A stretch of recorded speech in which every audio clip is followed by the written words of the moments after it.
A Jewish school in Melbourne, Bialik College, has hit back at Teal MP Monique Ryan, who today posted this to her social media.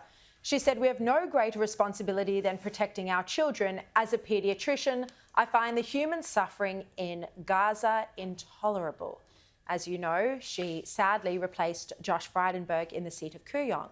Well, the principal of the Bialik College has hit back, writing a letter to her that says this: "Your use of the word intolerable is apt. The blindness of the apparently ethical to the suffering of one side is indeed intolerable, and something that I'm sure the hundreds of Jewish residents in your electorate and other like-minded Jewish citizens have noticed." It's an amazing letter. There'll be coverage of it in the Australian newspaper as well. Let's bring in now commentators Jason Morrison and Bronwyn Bishop.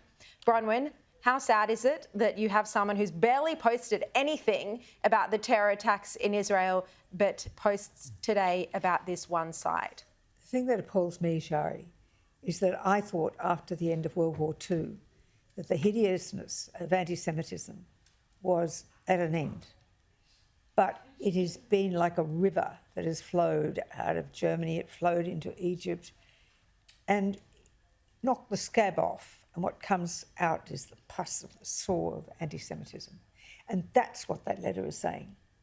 It is showing absolutely no compassion at all or understanding of what is happening in this country, where she thinks it's fine to be making those sorts of statements.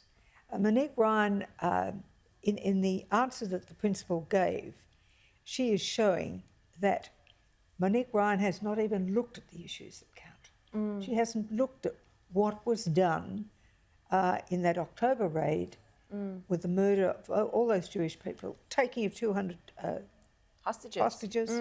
It just makes my spine go cold that there is just such blatant hatred that comes out of people like Monique Ryan, who tries to be a compassionate or a claims to be compassionate. Yes, Is it hatred or is it ignorance? So I actually think hatred. I think she's not ignorant. She's a doctor. Well, I actually think she's an idiot. And the behaviour that she... This reminds me, you remember the Man Monis moment, the Link Cafe? We had people who were, dead on the floor in the cafe, and there were idiots on Twitter going out to say, we have to urge to end Islamophobia. I'll ride with you. And we hadn't even had an end to the tragedy of that hideous terrorism attack in the heart of the biggest city in Australia. And there are people out there saying we've got to be careful about Islamophobia, not condemn the radical Islamist terrorists that committed the crime. This is the same sort of sickness where we want to be seen to be a part of some movement.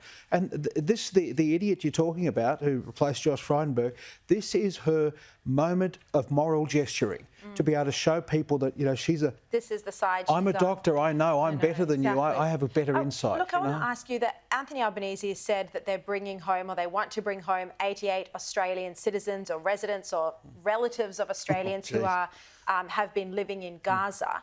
Bronwyn, what security concerns would you have about doing that until the agencies get in there and do a proper assessment? Huge. I mean, I would have thought it was automatic that if those people are going to be brought back to Australia, that they would be checked as an automatic response. No ifs, no buts, no maybes, because we have to be sure that we're not importing anyone who has an allegiance to Hamas.